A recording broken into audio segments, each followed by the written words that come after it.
Good morning my dear family members, ಎಲ್ಲರೂ ಹೇಗಿದ್ದೀರಾ? Super ಆಗಿದ್ದೀರಾ ಅನ್ಕೊಂಡಿದ್ದೀನಿ. ನಾನು ಸೂಪರ್ ಆಗಿದ್ದೀನಿ. ನನ್ನ ಹೆಸರು ಜೈ. ಇವತ್ತಿನ ಬ್ಲಾಗ್ ನಾನು ಸ್ಟಾರ್ಟ್ ಮಾಡ್ತೀನಿ.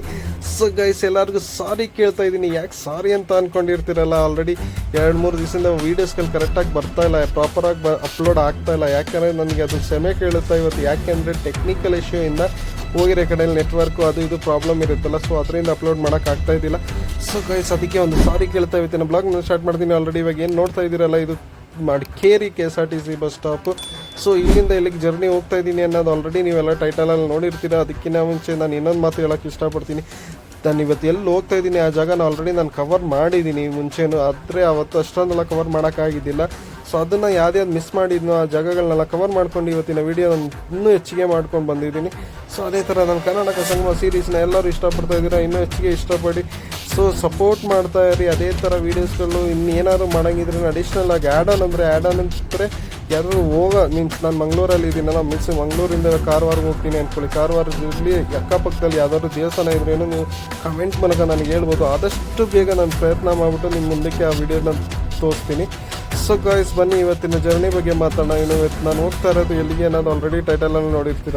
ಕಾವೇರಿಗೆ ಹೋಗ್ತಾ ಇದ್ದೀನಿ. ನಮ್ಮ ಕರ್ನಾಟಕದ ಐಕಾನ್ ಆಗಿರೋ ರಿವರ್ ಕಾವೇರಿ ನದಿ ಬಗ್ಗೆ ಅದು ಎಲ್ಲಿ ಉತ್ಪಾದನೆ ಆಗಿದೆಯೋ ಅಲ್ಲಿಗೆ ನಾನು ಇವತ್ತು ಜರ್ನಿ ಆಗಿರುತ್ತೆ. ಬನ್ನಿ ನನ್ನ ಜೊತೆನೇ ಟ್ರಾವೆಲ್ ಮಾಡ್ಕೊಂಡು, ನೀವು ನನ್ನ ಹಿಸ್ಟ್ರಿಗಳನ್ನ ನೋಡ್ಕೊಂಡು ನನ್ನ ಜೊತೆನೇ ಟ್ರಾವೆಲ್ ಮಾಡ್ತಾ ಇರಿ. ಬನ್ನಿ ಹೋಗಿ ಬರೋಣ. ಮಡಿಕೇರಿಯಿಂದ ಕಾವೇರಿವರೆಗೂ ಒಂದು ಜರ್ನಿ, ತಲಕಾವೇರಿವರೆಗೂ ಒಂದು ಜರ್ನಿ.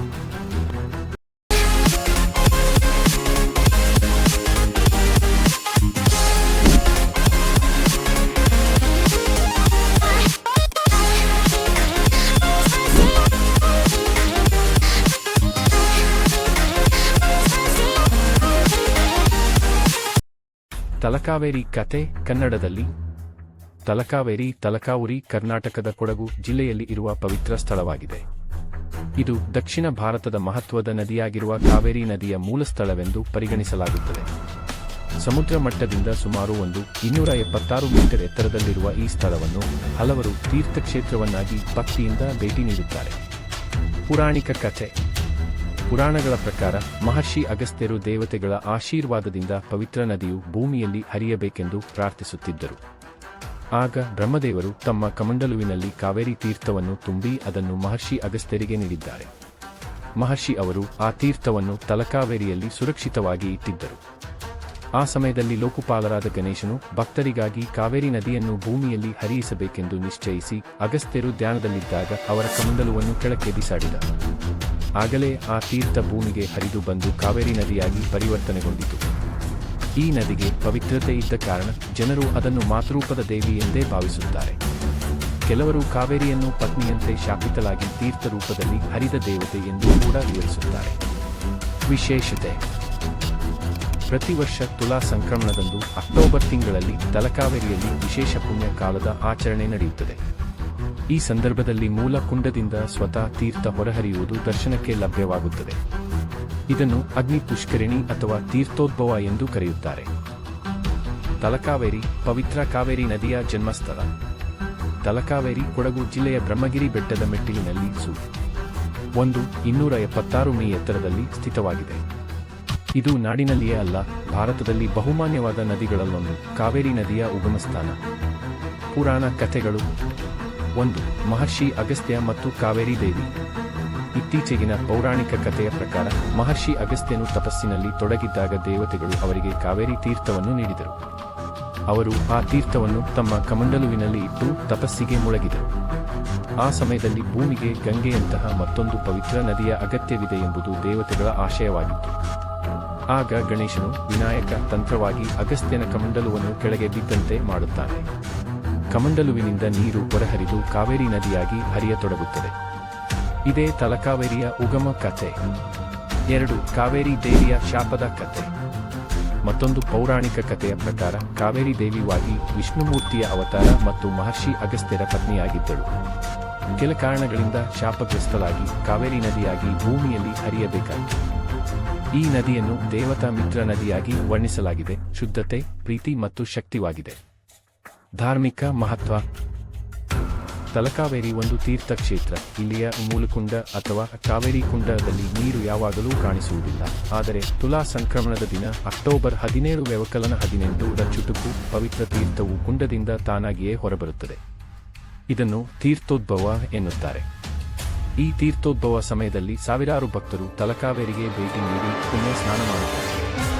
ಇಲ್ಲಿ ಗಣಪತಿ, ಅಗಸ್ತ್ಯ, ಮ್ಯೂನೈ ಮತ್ತು ಕಾವೇರಿ ತಾಯಿಯ ದೇವಸ್ಥಾನಗಳಿವೆ. ಪ್ರತಿಯೊಂದಿಗೂ ವಿಶೇಷ ಪವಿತ್ರತೆ ಇದೆ.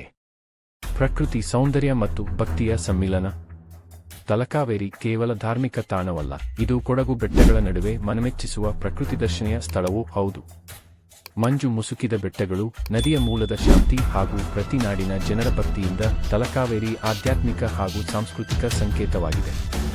ಸಾರಾಂಶ: ತಲಕಾವೇರಿ ಕಾವೇರಿ ನದಿಯ ಮೂಲ. ಮಹರ್ಷಿ ಅಗಸ್ತ್ಯರ ಕಮಂಡಲುವಿನಿಂದ ನದಿಯ ಉದ್ಭವ. ವಿನಾಯಕನ ತಂತ್ರದಿಂದ ತೀರ್ಥ ಹರಿವು. ಪ್ರತಿ ವರ್ಷ ತುಲಾ ಸಂಕ್ರಮಣದಲ್ಲಿ ತೀರ್ಥೋದ್ಭವ. ಧಾರ್ಮಿಕ ಹಾಗೂ ಪ್ರಕೃತಿಯ ಮಿಲನ ಸ್ಥಳ. ತಲಕಾವೇರಿಯ ಇತಿಹಾಸ ಮತ್ತು ಪೌರಾಣಿಕ ಹಿನ್ನೆಲೆ. ಮಹಾವಿವರ. 1. ಕಾವೇರಿ ದೇವಿಯ ಜನ್ಮ ಮತ್ತು ಶಾಪ ಕಥೆ. ಅನೇಕ ಪಾಠಗಳು. ಪುರಾಣಗಳಲ್ಲಿ ಒಂದಾದ ಸ್ಕಂದ ಪುರಾಣದಲ್ಲಿ ಹೇಳುವ ಪ್ರಕಾರ ಕಾವೇರಿ ದೇವಿ ಬ್ರಹ್ಮದೇವನ ಮಗಳು ಅಥವಾ ವಿಷ್ಣುವಿನ ಅವತಾರವಾಗಿದ್ದಳು ಎಂಬ ನಂಬಿಕೆ ಇದೆ. ಕಾವೇರಿ ದೇವಿ ಮಹರ್ಷಿ ಕಮತ್ ಎಂಬ ಋಷಿಗೆ ಪುತ್ರಿಯಾಗಿ ಜನಿಸಿದಳು. ಭಗವಂತನ ಭಕ್ತಿಯಿಂದ ಕಾವೇರಿ ದೇವಿಗೆ ದೇವತೆಗಳಿಂದ ಅನುಗ್ರಹ ದೊರೆಯಿತು. ಭೂಮಿಯಲ್ಲಿ ನದಿಯಾಗಿ ಹರಿದು ಲಕ್ಷಾಂತರ ಜೀವಿಗಳಿಗೆ ಜಲದ ಮೂಲಕ ಜೀವನ ನೀಡು. ಇನ್ನೊಂದು ಪಾಠದ ಪ್ರಕಾರ ಮಹರ್ಷಿ ಅಗಸ್ತ್ಯನು ತಪಸ್ಸು ಮಾಡುವಾಗ ಬ್ರಹ್ಮದೇವರು ತನ್ನ ತಪಸ್ಸಿಗೆ ಸಹಾಯಕನಾಗಿ ಕಾವೇರಿ ದೇವಿಯನ್ನು ಕಮಂಡಲುವಿನಲ್ಲಿ ನೀರಾಗಿ ಕೊಟ್ಟರು. ಆಗಣೆ ದೇವತೆಗಳು ಹೇಳಿದಂತೆ ಗಣಪತಿ ಅವತಾರವಿಟ್ಟು ಆ ಕಮಂಡಲುವನ್ನು ಕೆಡವಿದಾಗ ತೀರ್ಥ ಬಿಟ್ಟುಕೊಳ್ಳುತ್ತದೆ. ಇದು ಕಾವೇರಿ ನದಿಯಾಗಿ ಹರಿಯುತ್ತದೆ. 2. ಬ್ರಹ್ಮಗಿರಿಯಿಂದ ಹರಿದು ಬರುವ ಪವಿತ್ರತೆ. ತಲಕಾವೇರಿ ಬ್ರಹ್ಮಗಿರಿ ಪರ್ವತ ಶ್ರೇಣಿಯಲ್ಲಿ ಇದೆ. ಇಲ್ಲಿ ಇಂದಿಗೂ ಪ್ರತಿಯೊಂದು ಉಗಮ ದಿನವಾದ ತುಲಾ ಸಂಕ್ರಮಣದಂದು ಹಿಂದೂ ಲೆಕ್ಕಾಚಾರ ಪ್ರಕಾರ ತೀರ್ಥಕುಂಡದಿಂದ ತಾನಾಗಿ ಜಲಧಾರೆ ಹರಿದು ಬರುತ್ತದೆ. ಇದು ವೈಜ್ಞಾನಿಕವಾಗಿ ಅರ್ಥೈಸಲು ಆಗದ ಒಂದು ದೇವತೆಯ ಸಮಾನ ಚಿಹ್ನೆ ಎಂದು ಭಕ್ತರು ಭಾವಿಸುತ್ತಾರೆ. ಇದರ ಜೊತೆಗೆ ಪರ್ವತದ ತುದಿಗೆ ಹೋಗುವ 365 ಮೆಟ್ಟಿಲುಗಳಿವೆ. ಈ ಮೆಟ್ಟಿಲುಗಳನ್ನು ಏರಿ ಬ್ರಹ್ಮಗಿರಿಯ ದರ್ಶನ ಮಾಡುವುದು ಪುಣ್ಯಕರ. 3. ದೇವಾಲಯಗಳು ಮತ್ತು ಧಾರ್ಮಿಕ ಆಚರಣೆಗಳು. ತಲಕಾವೇರಿಯಲ್ಲಿ ಇರುವ ದೇವಾಲಯಗಳು. ಕಾವೇರಿ ತಾಯಿ ದೇವಸ್ಥಾನ. ಇಲ್ಲಿ ಕಾವೇರಿ ದೇವಿಯನ್ನು ದೇವತಾ ರೂಪದಲ್ಲಿ ಪೂಜಿಸುತ್ತಾರೆ. ಅಗಸ್ತ್ಯ ಮಹರ್ಷಿ ಮಂದಿರ, ನದಿಗೆ ಸಂಬಂಧಿಸಿದ ಋಷಿ ಆದ್ದರಿಂದ ಈ ದೇವಸ್ಥಾನದಲ್ಲಿಯೂ ವಿಶೇಷ ಪೂಜೆಗಳು ನಡೆಯುತ್ತವೆ. ಲೋಡ್ ಗಣಪತಿ ದೇವಾಲಯ. ಗಣೇಶನ ಪಾತ್ರದ ಹಿನ್ನೆಲೆ ಇರುವುದರಿಂದ ಈ ಸ್ಥಳದಲ್ಲಿ ಗಣಪತಿಗೆ ವಿಶೇಷ ಸ್ಥಾನವಿದೆ. ಪ್ರಧಾನ ಆಚರಣೆ. ತುಲಾ ಸಂಕ್ರಮಣ ಸಂಕ್ರಮಣ.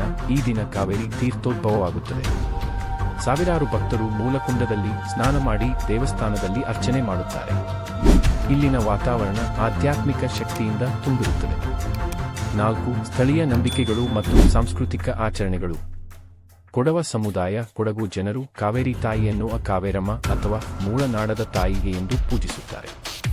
ಅವರು ತಲಕಾವೇರಿಗೆ ಯಾತ್ರೆ ಹೋಗಿ ತಮ್ಮ ಮನೆಗಳಲ್ಲಿ ವಿಶೇಷ ಪೂಜೆ, ಕಾವೇರಿ ಸಂಪತ್ ಮಾಡುತ್ತಾರೆ. ಸ್ಥಳೀಯರು ಈ ನದಿಯನ್ನು ಜೀವದಾತೆ, ಮಂಗಳದಾಯಕಿ ಮತ್ತು ದೇವಿ ರೂಪಿಣಿ ಎಂದು ಕಾಣುತ್ತಾರೆ. 5. ತಲಕಾವೇರಿಯ ಸಾರಾಂಶ ಶಕ್ತಿಶಾಲಿ ರೂಪದಲ್ಲಿ. ಅಂಶ ವಿವರ. ಸ್ಥಳ ಕೊಡಗು ಜಿಲ್ಲೆ, ಕರ್ನಾಟಕ. ಎತ್ತರ 276 ಮೀಟರ್ ಸಮುದ್ರ ಮಟ್ಟದಿಂದ. ಮುಖ್ಯ ದೇವತೆ ಕಾವೇರಿ ತಾಯಿ. ಮಹತ್ವ ಕಾವೇರಿ ನದಿಯ ಉಗಮಸ್ಥಾನ. ಪುರಾಣ ಸಂಬಂಧ ಅಗಸ್ತ್ಯ ಮಹರ್ಷಿ, ಗಣೇಶ, ಕಾವೇರಿ ದೇವಿ. ವಿಶೇಷ ದಿನ ತುಲಾ ಸಂಕ್ರಮಣ, ತೀರ್ಥೋದ್ಭವ. ಸ್ಥಳೀಯ ನಂಬಿಕೆ ಕೊಡವ ಜನರ ಕಾವೇರಿ ತಾಯಿ ಪೂಜೆ.